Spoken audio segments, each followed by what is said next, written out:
One of the things that that I noticed when I was doing my research and really reading romance novels and really paying attention to what was out there and what was being published, particularly back when I first started writing in the early 90s, the thing that took me aback the most was the lack of diversity of the kind of white bread worlds that were being created, and that wasn't the world that I lived in.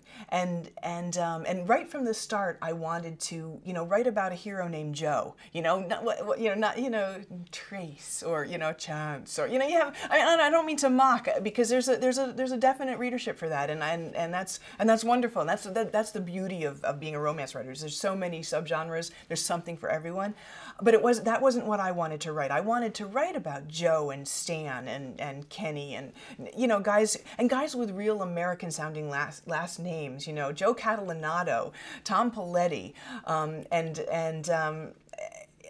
so to bring that, what I see as the reality of my world, into the romance novel. And again, in America is such a diverse place, and I believe with all my heart that it's the diversity of our country that makes us a great nation. It's all these different cultures, all these different types of people with their perspectives, their points of view, their beliefs. Diversity is what creates invention and creativity and new ideas and new ways of thinking, and so it was very important to me to include that in my books.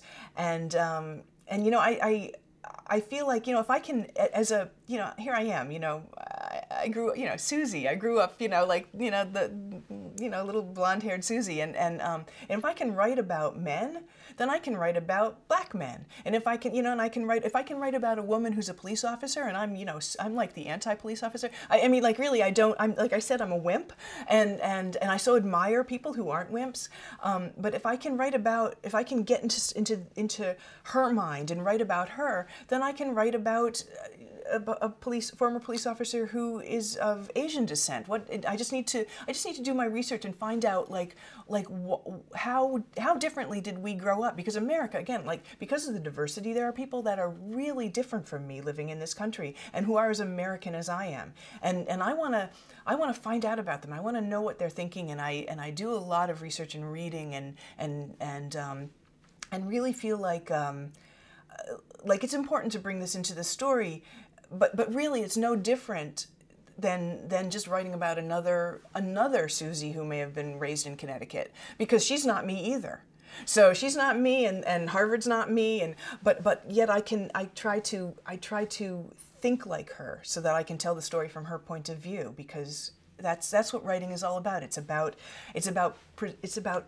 getting inside the heads of your characters and really making them real, and really figuring out what makes them tick, what makes them different from me, and understanding that we, all of us, you, me, all my fictional characters, all the people out here who are watching this, all the people in the world, we are all so much more similar than we are different. Despite our sexual orientations, the color of our skin, we all have a heart that beats in our chest, and we all long for a connection with another person.